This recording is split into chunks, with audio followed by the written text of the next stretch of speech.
Hey there guys, welcome to another advanced listening practice lesson. I'm Drew Badger, the co-founder of EnglishAnyone.com and the world's #1 English fluency guide.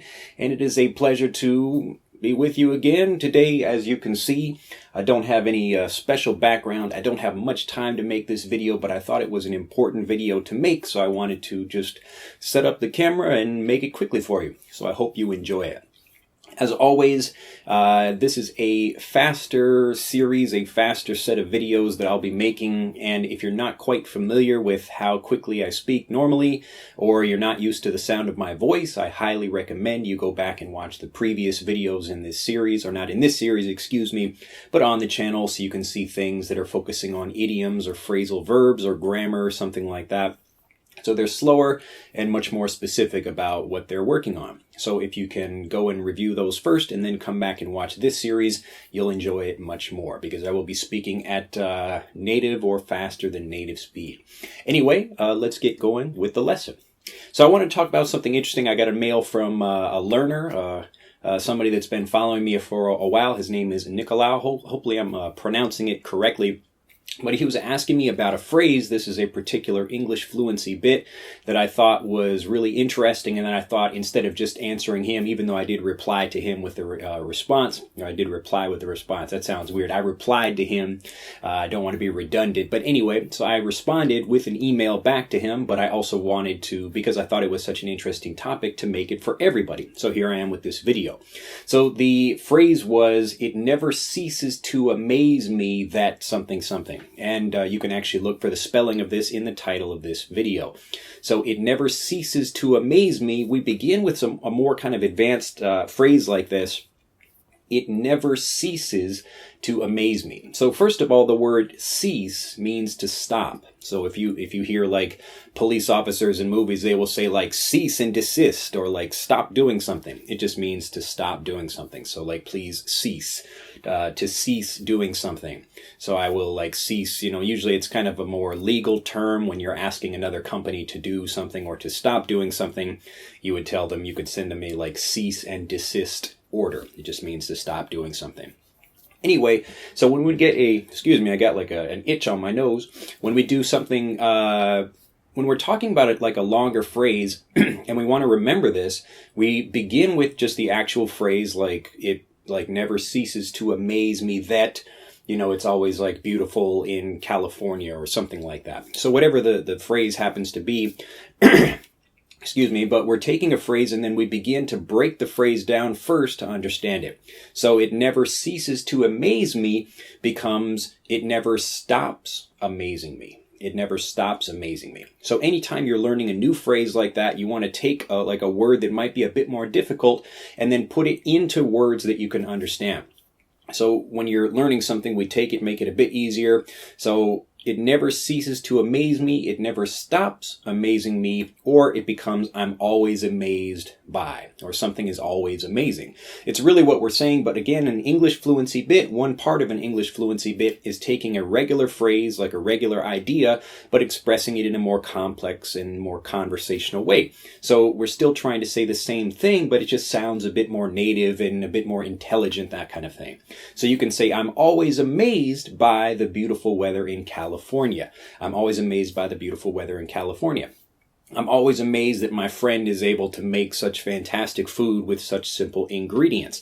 So I'm always amazed by something, or I'm always amazed that something happens. But if you want to say this and sound a bit more native and conversational, we can make it a bit more interesting. It never ceases to amaze me that my friend can make such interesting food or interesting dishes out of such simple ingredients.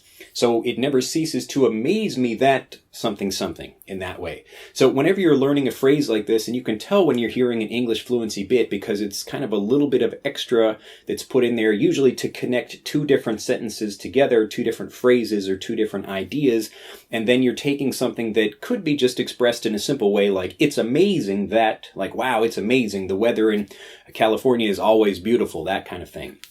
But we're taking it and we're trying to make it sound a bit more native and, like we making ourselves basically sound a bit more intelligent. So this is why you hear a lot more of this like on television or in academic discussions when people are saying things and they have a basic argument or a basic thing they want to say, but it's got all this other stuff around it. This is all the English Fluency Bit stuff that goes into those kinds of conversations. And that's why these are such an important thing to learn. But anyway, this is just actually a particular phrase. I hadn't actually heard it in a while, but it's actually a common thing that people use. So it never ceases to amaze me that people can continually learn something new, or it never ceases to amaze me that, again, we're going to go back to the California example, that like people continue to move to California even though it becomes more expensive. Like it never ceases to amaze me. It never ceases to amaze me. It never ceases to amaze me. Well, again, I didn't want to make a very long video today, but I just wanted to focus on that one phrase. And again, to get the spelling of that thing, please look at the title of this video. So that'd be just kind of a sneaky little subtitle in there, even though it's just the title of the video. But as I mentioned before, subtitles are coming soon to videos, and they will be optional, so you can choose to just enjoy my beautiful face or whatever, or you can actually watch the subtitles when they're created, and they're available on EnglishAnyone.com. Anyway, well, I hope you've enjoyed this lesson. Do like this video, and especially if you've learned this phrase, this is something new for you. Hopefully it never ceases to amaze you either, that you can continually learn new things and to try experimenting with new language and try to play with your own English fluency bits as well. So if you would like, please take this opportunity to comment down below and tell me about something that's amazing to you. It never ceases to amaze me that something. It never ceases to amaze me that, whatever that thing happens to be. But using that same basic phrase, it never ceases to amaze me that, whatever that thing is. So take your time and comment down below. Leave a comment and let me know what is amazing to you. Be sure to like this video, subscribe if you're not already a subscriber to our YouTube channel, and be just have a fantastic day. I know I'm going out. I'm actually going out with my daughter. She's taking a nap right now. But we're going to go out and, enjoy the beautiful weather out here in Japan. And I hope whether you're in California or not, that you're enjoying whatever weather it is you have where you are. Have a fantastic day, and I'll see you next time. Bye-bye. To continue learning, click on the link in this video to download Speak English Naturally, our free guide to speaking and sounding like a native English speaker. The guide reveals the 3 most important kinds of conversational English you must learn if you want to sound native, and will help you experience instant improvement in your fluency and speaking confidence. To download your free guide on a mobile device, click on the link in the upper right of this video. To download your free guide from a computer, click on the link in the lower right of this video. I look forward to seeing you in the guide.